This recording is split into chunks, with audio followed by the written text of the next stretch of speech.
let me introduce our speaker today. It's Jane Markley. She is a retired Navy nurse, and she has a real passion for advocacy and helping people in planning in advance. And so her topic today is a really good one. And without further ado, let's invite Jane up to the mic.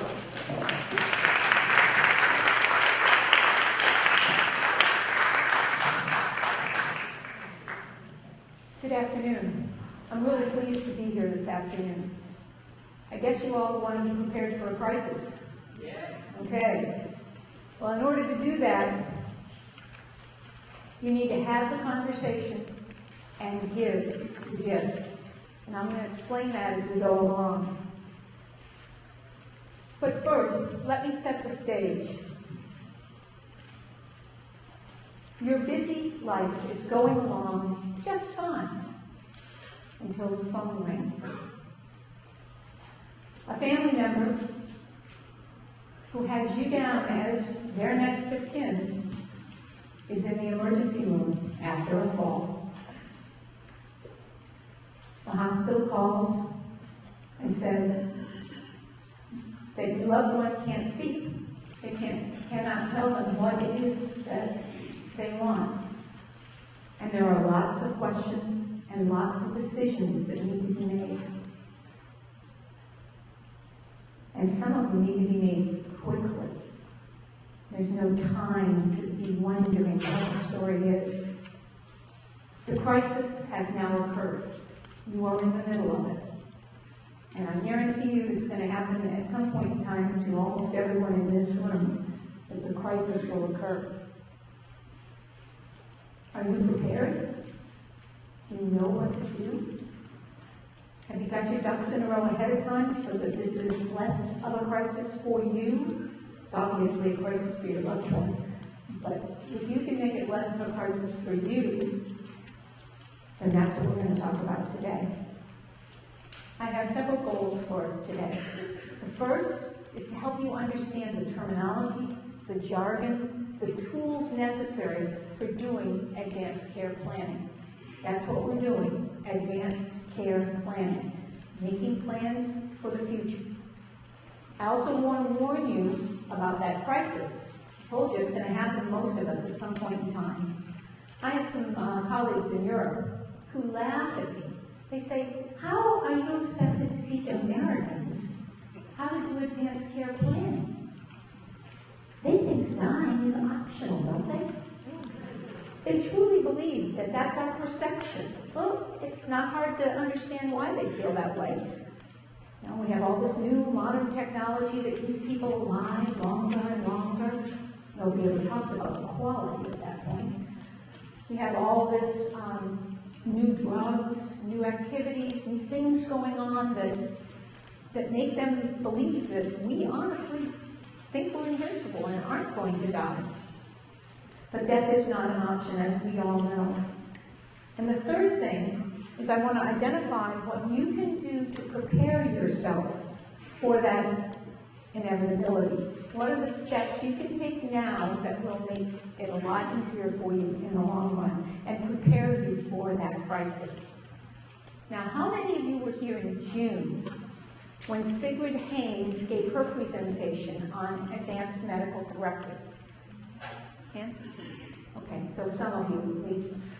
That helps me to determine how much I need to delve into this for folks, because Sigrid dealt with it from a legal perspective, and I'm going to do it from a legal and the medical perspective, as well as several other perspectives to try to help tie it all together for you. Okay, now the tough question, and please be honest with me. First, advanced directive. Does everybody know what that means? Living will and durable power of attorney. That may help some people. Okay.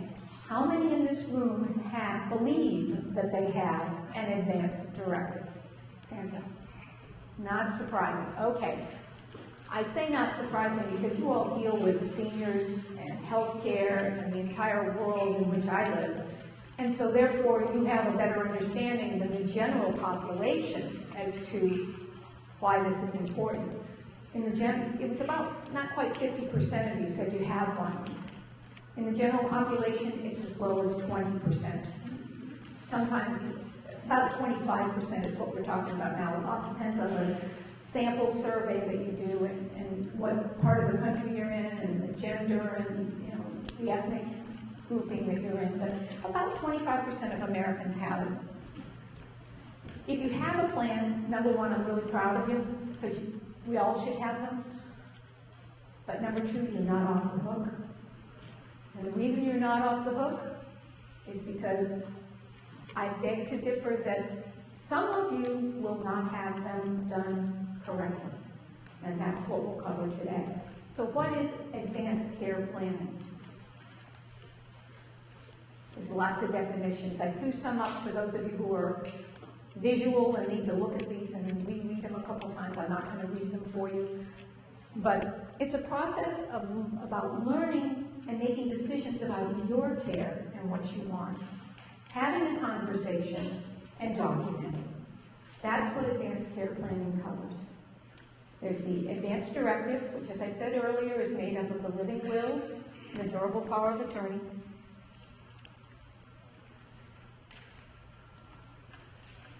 And what those documents do for you is they put you in control. Most Americans, aside from the fact that Europeans think that we think death is optional, most of us want to be in control. We want to make the decisions for what happens to us. And so this is an opportunity for you to take as much control as you possibly can. If you get hit by a freight train, you're probably not going to need this. But if you get hit by a semi on 395 or 495 and you end up in Baltimore shock trauma, you very well may need this. So it's a way of allowing you to live well into your latter years. Most seniors don't fear death, I've found. They fear the process of going to death. That's the piece that makes them so uncomfortable, is not knowing what's going to happen on the way to their end state. And that's what you can have better control over by having these advanced directives. Well, why is not having an advanced directive in crisis? Who in this room has had the phone call from the scenario that I read at the beginning? Something similar to it. Painful, isn't it? Very painful. And if you haven't, as I said earlier, I guarantee that at some point in your life, you're going to have that horrible sinking feeling that something awful has happened and you have no control over it. The problem is, when something like this happens, you don't know what you don't know. You don't even know the questions to ask. How many non-medical people show up in the hospital and the doctor's talking and talking and talking and talking and saying, and what do you want to do? I lost you on the second word, is what most people say. They're emotional, they're worried about their loved ones. It happens all the time that people don't know what they don't know. Also, I've worked with seniors, one woman in particular who said to me, I don't need that advanced directive. My daughter's been living with me all these years. She knows what I want. I don't need to put anything down in writing. She'll take good care of me. Well, in this particular instance, I had the opportunity talking with the daughter later the same day. You probably know the answer. I told her that, I was trying to do an advanced directive with her mom, and she said, well, how did it go? I said, well, she said she doesn't need to fill one out because you know what to do. And she looked at me and her eyes got big and she said, you've got to be kidding me. I haven't had a clue what she wanted. Communication. It's 99% of our challenges in this world as a whole. It's really challenging at this level because people think other people know what they're thinking, and they don't. It's an emotional time. It may be when a crisis occurs, that it's too late to have that conversation. That's why it's so important to have it earlier in life. It's not only an emotional time, There's probably a lot of financial overtones to the time. Time is critical. Things have to be happening quickly, and that's very difficult for folks. And the whole process is time-consuming. But folks, it doesn't just happen to old folks. And the reason it doesn't happen to just old folks is, one, most old folks don't think they're old. My 88-year-old mother-in-law, we were out visiting, we say, well, why don't you go to the senior center? You know, you can play cards, you can meet new people, you can have a wonderful time. And she said, what? Go out with all those old people?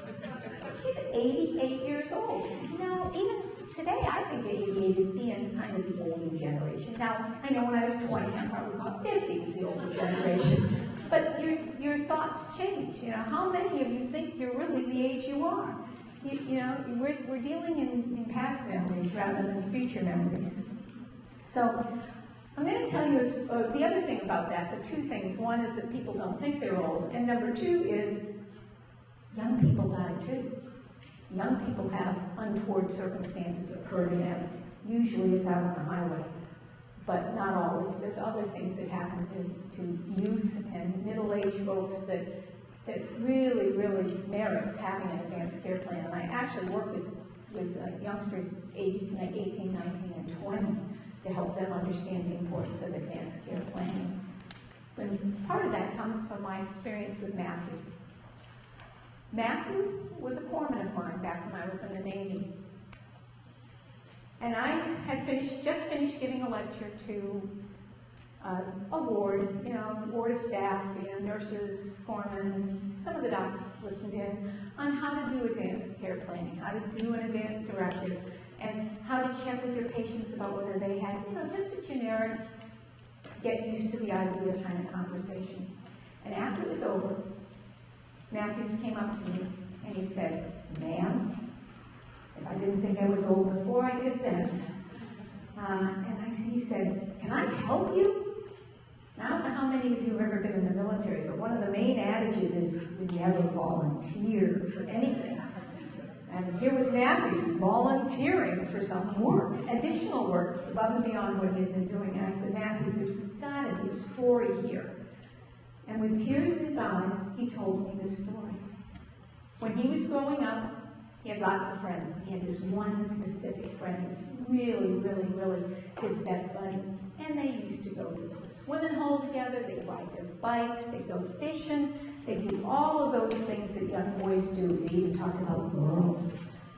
And one day, while they were out and about, they were lying on the ground, looking up at the sky and making things out of the clouds and just talking about stuff in general. When his friend said to him, he says, I'm really worried. I'm worried because my grandfather's in the hospital and he's not doing very well. He's been sick a long time and they keep trying everything. This test this day, this biopsy that day. He says it's confusing because he's not getting better. And he keeps telling me he wants to stop and just let nature take its course.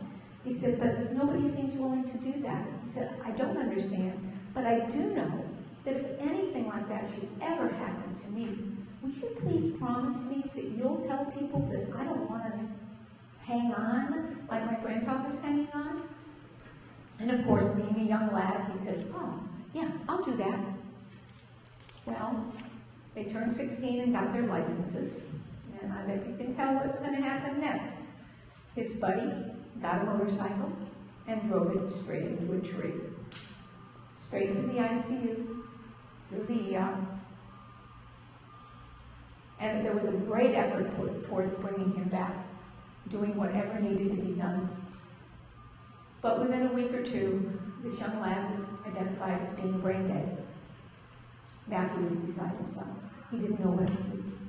So he asked to meet with this young lad's parents, and he explained the conversation he had had with him and how important it was to their son that he not be drug along with care that seemed futile.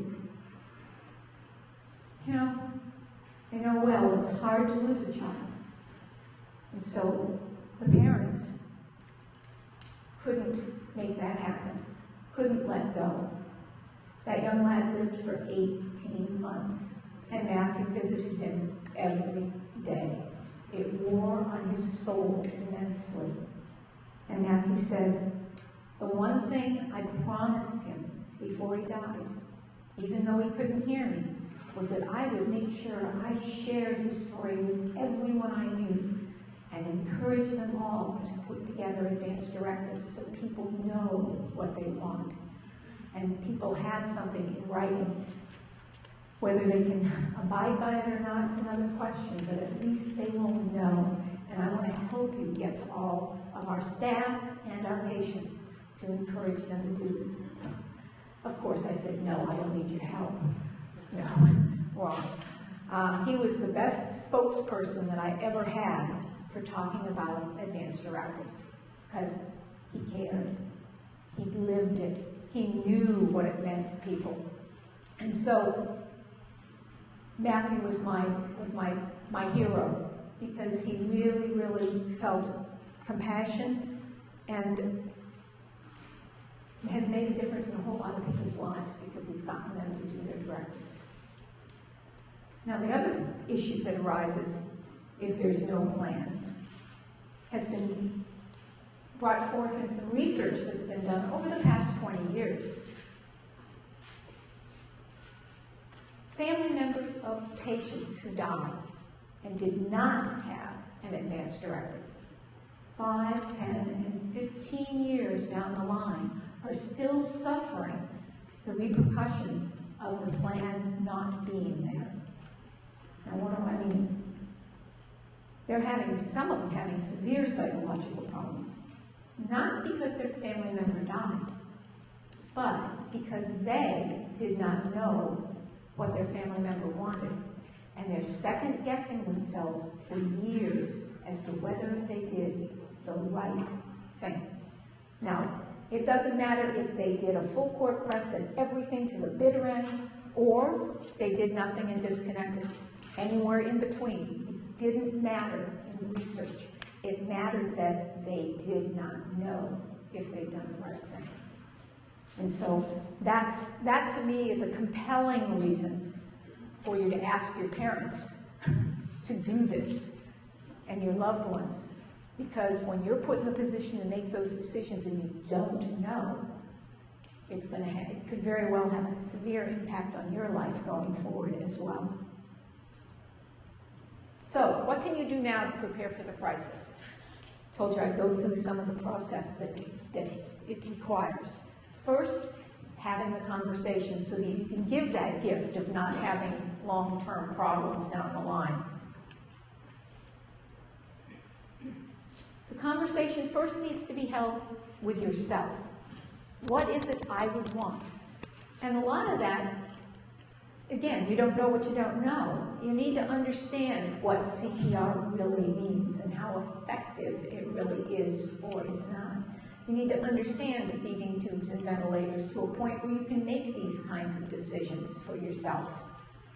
And obviously, while you're doing this and understanding better what your needs are, it's a wonderful opportunity to talk with your loved ones about it and get them started thinking about it. Because it's hard to tell a loved one they need to put this together when you haven't done it yourself. And be a good example and role model for them so that they know how important this really is. Then continue to have the conversation with them, including also your pastor, your primary care provider, other people who are key in your life, whoever they may be. Then, while you're doing that, you need to identify who you want to be your durable power of attorney for health care. Bottom one here. That title has a multitude of different names.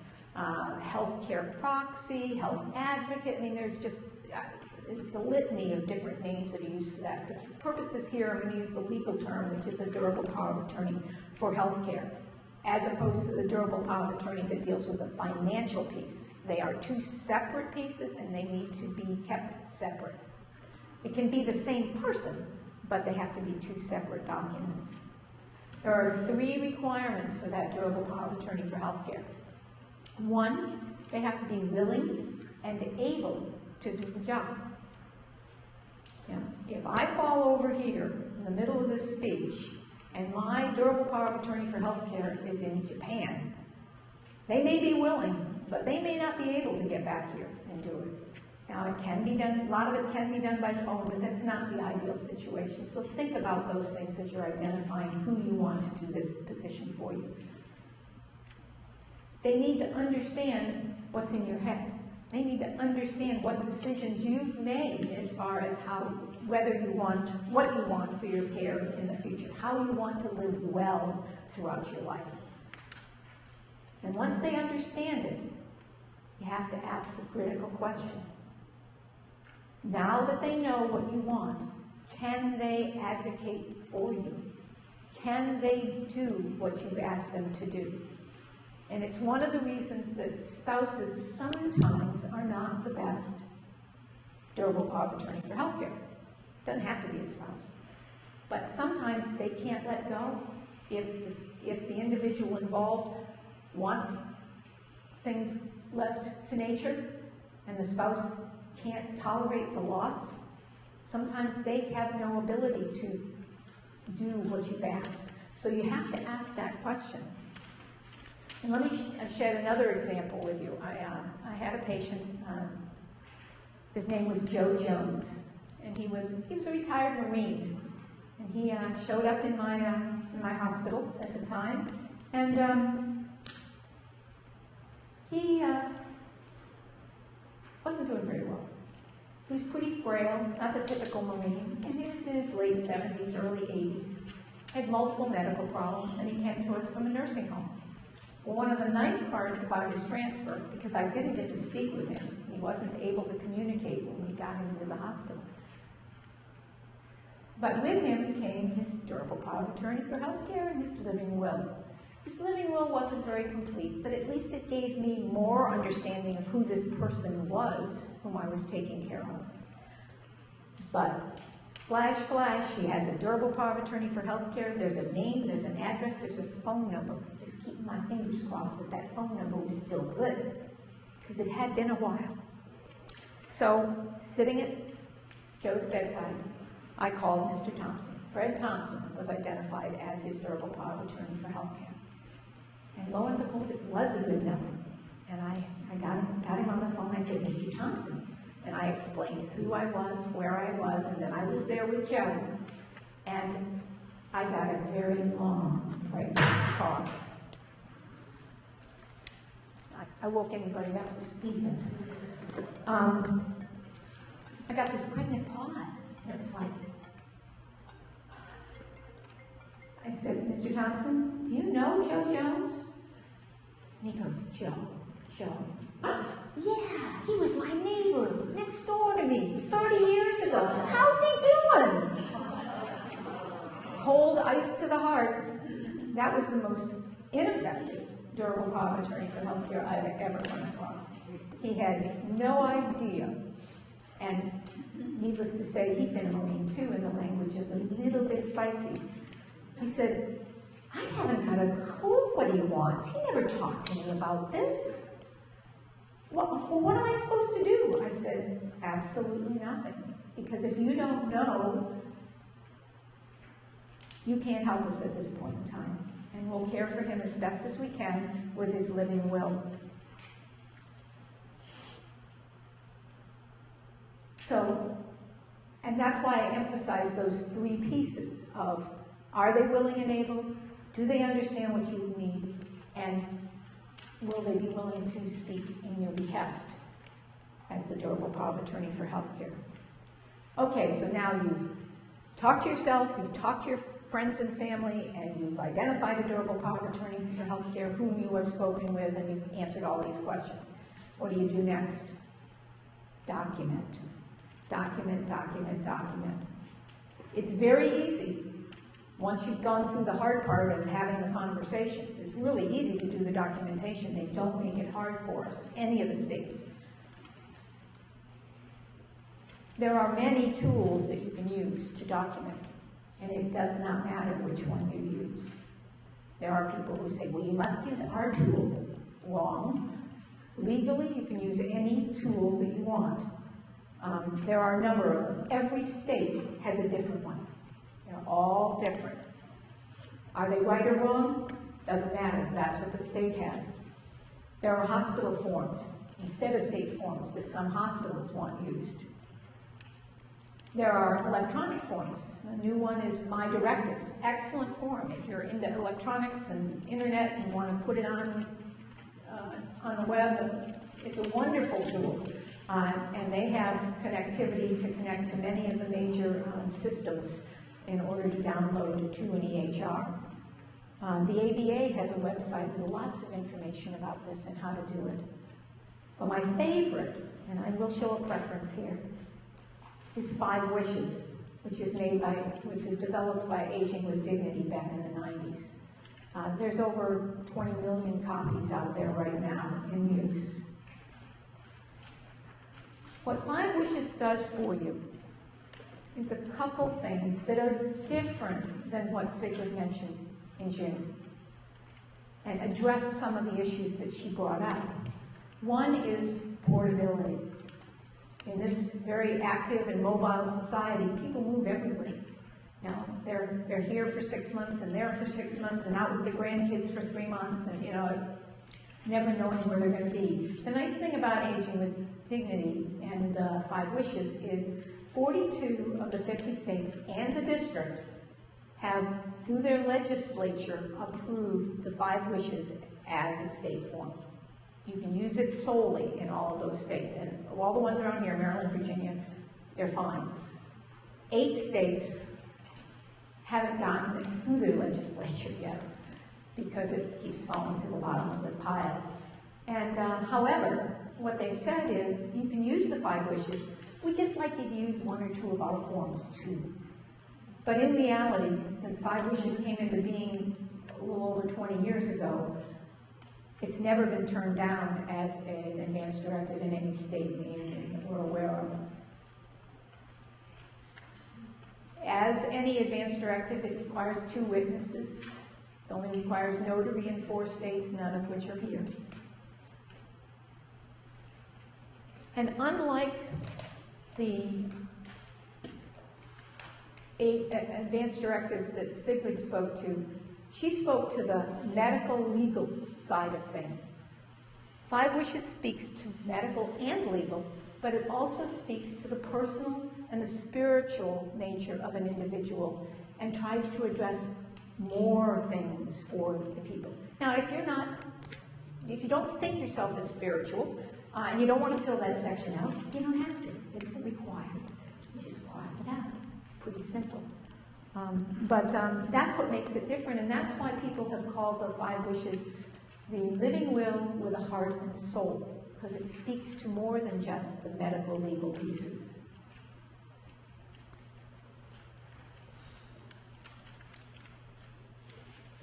I have one last little story for you. Mrs. Tucker, another individual I know, or knew, very older lady who was sent to the emergency room from the nursing home, and she arrived and her family came rushing in, and the doctors asked if she had an advance directive. Oh yes, she's got an advance directive. Who has a copy of it? Not me, not me. One daughter came in and said, oh, I know where it is. I don't have a copy, but I know where it is. It's in her lockbox at the bank. Please don't do that. When they were able to access her lockbox after she had died, because they couldn't do it while she was still alive, they found that they had treated her inappropriately to her wishes. So I highly encourage everyone, when you do this, again, don't lose the momentum. Do it all. Go ahead and get a copy made and give it to all your family. Probably good to make a list of who you gave it to, so if you choose to change it, which you can at any time, you can go ahead and make that change and give those people a fresh copy of the whole thing. My mantra is, don't put it in the lockbox, put it in the glove box. First responders do look in glove boxes. If your family's not around and you have your living will and durable power of attorney sitting in your glove box, they will retrieve it and take it to the hospital with you. So, at least, as a minimum, don't put it in your lockbox. If you'd like, put it in your glove box.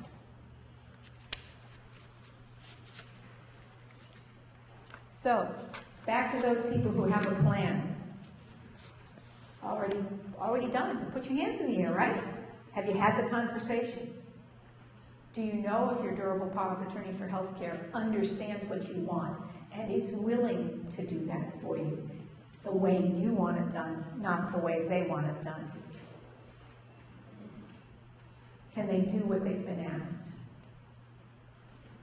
For those of you without a plan, it's not too late until it is. So I hearken unto you that you need to put together your plan and get it in place. You never know when that $395 and $495 are not going to be a pleasant experience. You never know when you're going to fall down and bump your head. You know, it happens to everybody at a multitude of ages. Now, a lot of people ask me, can I do this myself? I have two answers to that. Absolutely. There is no reason that able-bodied souls in this room cannot make this happen themselves. No reason. However, 80% of the population says they know they need to do this, and only 25% have. So the other answer to the question is, maybe. It's not an easy conversation for many people to have. It's not something that you go, oh my gosh, it's Saturday, we're going to go do our advanced directive. You know, it's just not, it's not in people's mantra to do it. So I say maybe, because it's hard having that conversation. I'm going to have some resources at the end with a slide that will show you some of those resources that you can tap into. So I want you to talk with your loved ones and get them to act. Again, you need to act first to be the good example of how to do it. Don't be standing flat-footed when the crisis occurs. And don't be like the scenario where there's nothing available. You need to have the conversation and give the gift. Do it now, do it early, but do it.